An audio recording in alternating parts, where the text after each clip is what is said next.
Hello everyone. So I'm Elias Nader. I'm a professor in the School of Criminal Justice, and today I'm going to present on a project I've been working on that I'm calling Growing Up and Out of Crime. Very briefly, to introduce you to the concept in criminology this builds off of, way back when, someone researched this idea about what it means to grow up and how growing up can kind of be a tool to escape risky or deviant type behaviors. Traditionally, we know this. These types of behaviors hit a peak around the mid to late teen years. After that, once people are able to latch onto roles of adulthood, they stop engaging in a lot of these types of roles. So we see here in this graph just kind of how that decline works. So this process of latching onto these adult roles is called turning points. So these are turning points essentially out of crime and into a pro-social form of adulthood or behavior in society. It's termed and defined in many different ways, but essentially that's the way that these function. Now, in modern day society, these turning points can look a little bit different. And this is because becoming an adult looks very different. There's a lot of structural changes that have happened in the US, changes to the economy, an emphasis on higher education, and a lot of demographic shifts like increased ages in marriage and parenting that have changed how one can become an adult and at what point this occurs. So this delays how a turning point can function, which is detrimental to those who rely on a turning point to change the way that they behave, essentially stopping engaging in risky or deviant type behaviors.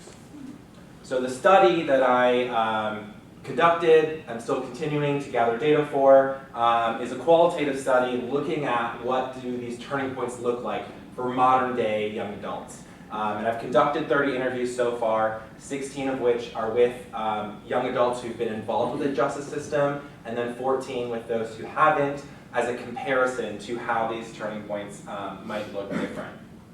So to jump into a comparison about what some traditional turning points look like and what those look like for young adults today, one of the biggest turning points that exists is marriage.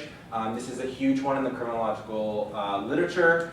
When someone gets married, they have a reason to stay out of doing risky or deviant things. So it's been a huge turning point. So with the increased age in when people get married, I was curious, is this a thing? So I asked a lot of questions about what people's relationships look like and how those relationships influence their behaviors.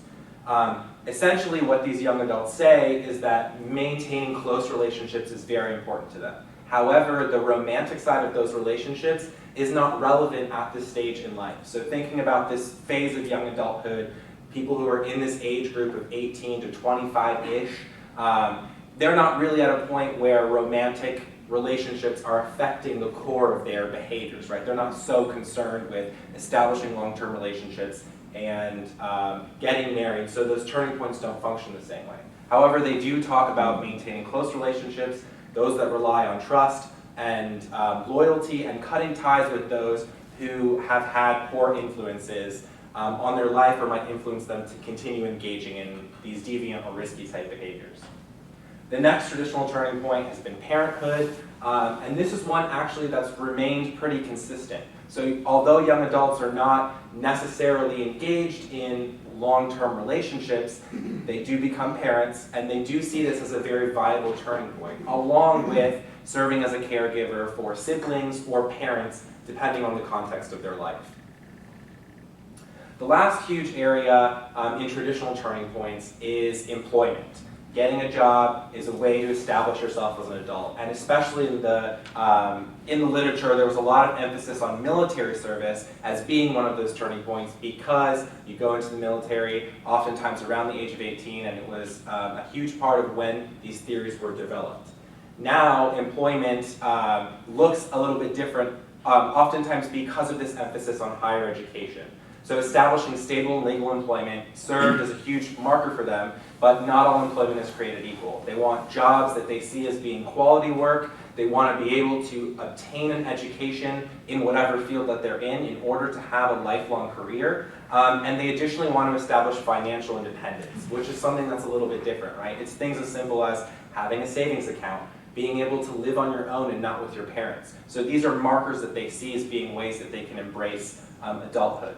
The last big one is taking responsibility for one's actions, which is less tangible, but important for these young adults.